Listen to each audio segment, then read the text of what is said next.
Ikalabing-walong kabanata. Aral tungkol sa pananalangin. Nagkwento si Jesus sa mga tagasunod niya upang turuan silang laging manalangin at huwag mawalan ng pag-asa. Sinabi niya, sa isang bayan ay may isang hukom na walang takot sa Diyos at walang iginagalang na tao. Sa bayan ding iyon ay may isang biyuda na palaging pumupunta sa hukom at nagsasabi, bigyan niyo po ako ng katarungan at ipagtanggol niyo ako laban sa mga kaaway ko. Noong una ay hindi pinapansin ng hukom ang biyuda. Pero bandang huli ay sinabi niya, kahit hindi ako natatakot sa Diyos at walang iginagalang na tao, bibigyan ko ng katarungan ng babaeng ito para hindi na niya ako gambalain ulit. Dahil kung hindi, iinisin niya ako sa kapaparito niya. Pagkatapos, sinabi ng Panginoon, narinig ninyo ang sinabi ng masamang hukom? Ang Diyos pa kaya ang hindi magbigay ng katarungan sa mga pinili niya na tumatawag sa Kanya araw at gabi? Tinitiyak ko sa inyo na bibigyan niya agad sila ng katarungan. Ngunit kung ako na anak ng tao ay bumalik na rito sa mundo, may makikita kaya akong mga taong sumasampalataya sa akin?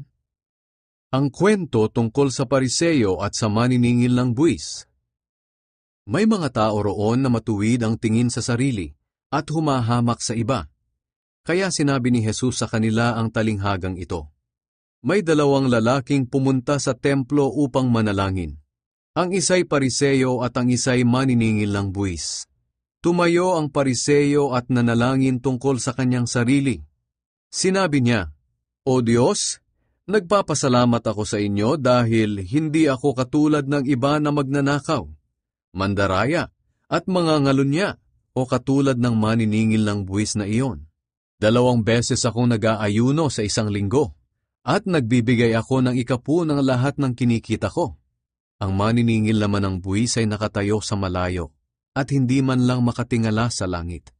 Dinadagukan niya ang kanyang dibdib at sinasabi, Diyos ko, mahabag po kayo sa akin na isang makasalanan.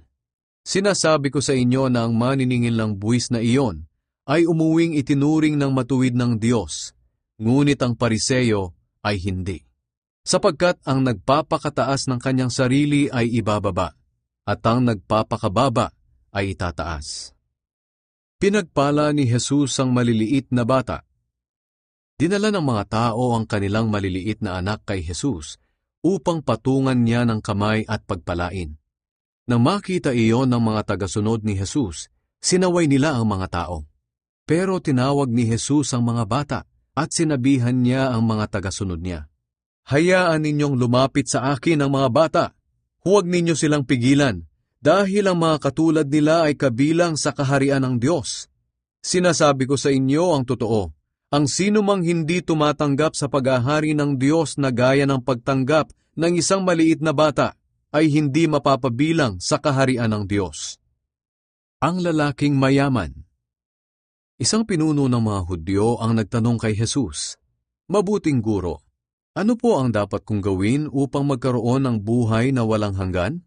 Sumagot si Jesus, bakit mo sinasabing mabuti ako?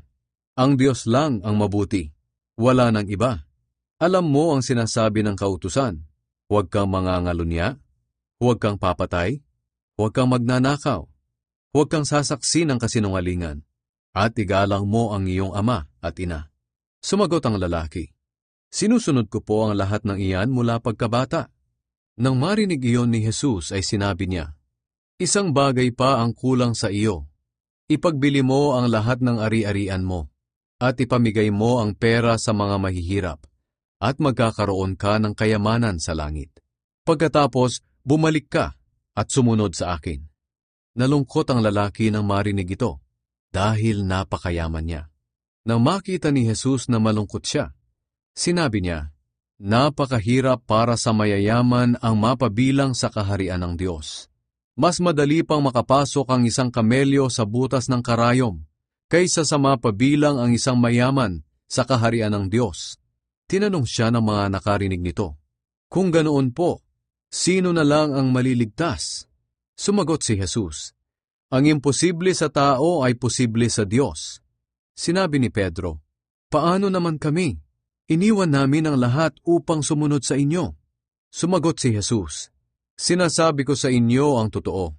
Ang sino mang nag-iwan ng bahay, asawa, mga kapatid, mga magulang at mga anak, alang-alang sa kaharian ng Diyos, ay tatanggap sa panahong ito ng mas marami pa kaysa sa mga iniwan niya, at tatanggap din ng buhay na walang hanggan sa darating na panahon.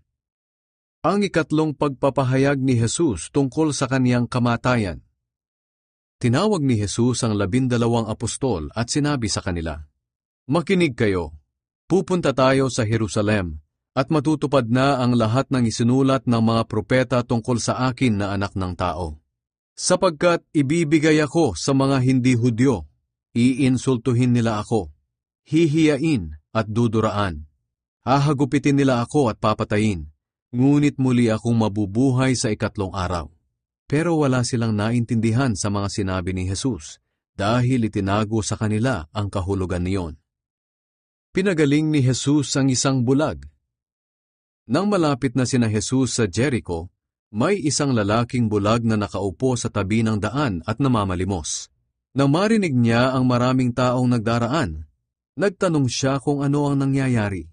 Sinabi sa kanya ng mga tao, "Dumadaan si Jesus na taga Nazaret." Sumigaw ang bulag, "Jesus, anak ni David, maawa po kayo sa akin." Sinaway siya ng mga taong nasa unahan, pero lalo pa niyang nilakasan ang pagsigaw, "Anak ni David, maawa po kayo sa akin." Tumigil si Jesus at iniutos na dalhin sa kanya ang bulag. Nang makalapit ang bulag, tinanong niya ito, "Ano ang gusto mong gawin ko sa iyo?" Sumagot ang bulag, "Panginoon, gusto ko pong makakita." Sinabi sa kanya ni Jesus, "Makakita ka na. Pinagaling ka ng iyong pananampalataya." Nakakita siya agad at sumunod siya kay Jesus nang nagpupuri sa Diyos. Nang makita ng mga tao ang nangyari, nagpuri rin sila sa Diyos.